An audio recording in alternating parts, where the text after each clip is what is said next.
all of our religions discuss how there are other groups of beings in existence other than humans.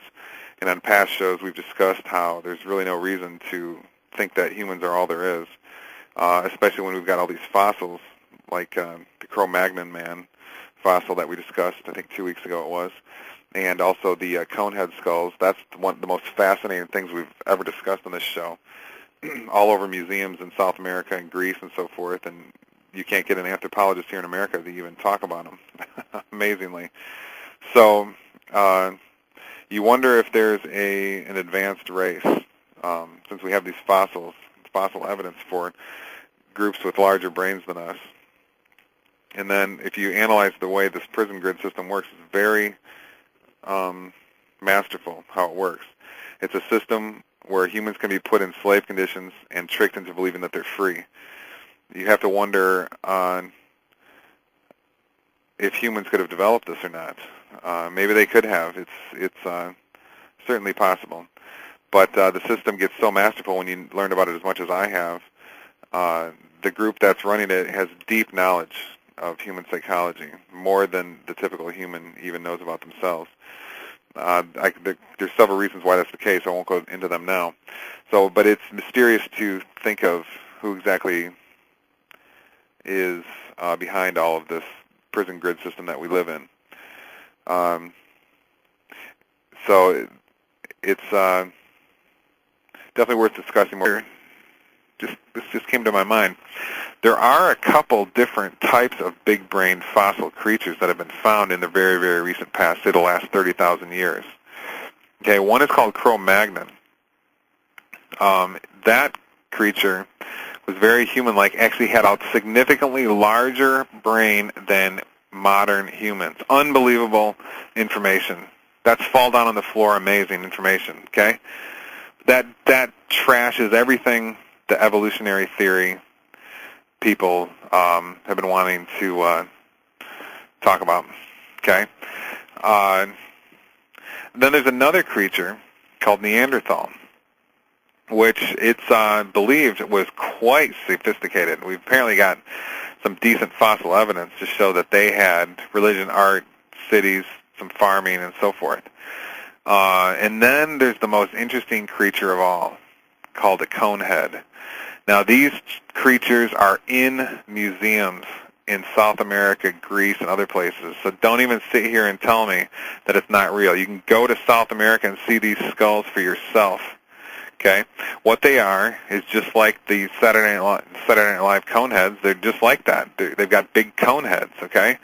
And it's interesting, the ancient Mayans, they depicted their gods and their shamanic kings as having these big cone-like heads, okay? And, of course, a lot of the fossils are found down in that area. Of course, there was that recent Raiders of the Lost Ark movie that was all about this, too. They kind of mixed two ideas, crystal skulls and cone heads. Crystal skulls, of course, are another thing that are in museums. So those are real. So anyways, the cone heads, a lot of people try to say, oh, well, you know, the cone heads, you just easily can explain that because we all know that primitive people like to modify their bodies. Of course, contemporary modern humans do too. But primitive people like to modify their bodies and stretch out their necks and earlobes and all this kind of stuff. So the cone head is just a product of people deforming a skull. That theory does not work, and here's why. Notice I said theory. Because the theory is that you stretch out, as the head grows, you clamp it down so it grows out in one direction rather than all directions. So it doesn't form a sphere, it forms a tube because you clamp down its ability to grow in certain directions, and so it compensates by growing in all the others. Now, that's a pretty big assumption to think that it would do that kind of growth and grow in that. Kind of like if you pinch a balloon, if you squeeze half of it, then one big part bulges out. Okay, that's the theory. Okay, now, first of all, it's an assumption that the head would respond that way, but here's the big problem. If you did that, you would have like a pole sticking out of someone's head, because there wouldn't be, you couldn't have a fully elongated cone head, which is just like a big cap put on your head because there's not enough matter. You would have to have a thinned out tube, because just like when you shrink the balloon, you're shrinking it down in one area so it expands in another. Okay, but the shrinking down part where your hands is exactly what you don't see in the Conehead skulls in the museums all over the world. Okay, what you see is nothing of the sort. You see it's is not shrunk down in a place where you think the clamping happens to make it elongate in the back of the top. Okay, so I think the theory that it's from body modification is destroyed right there.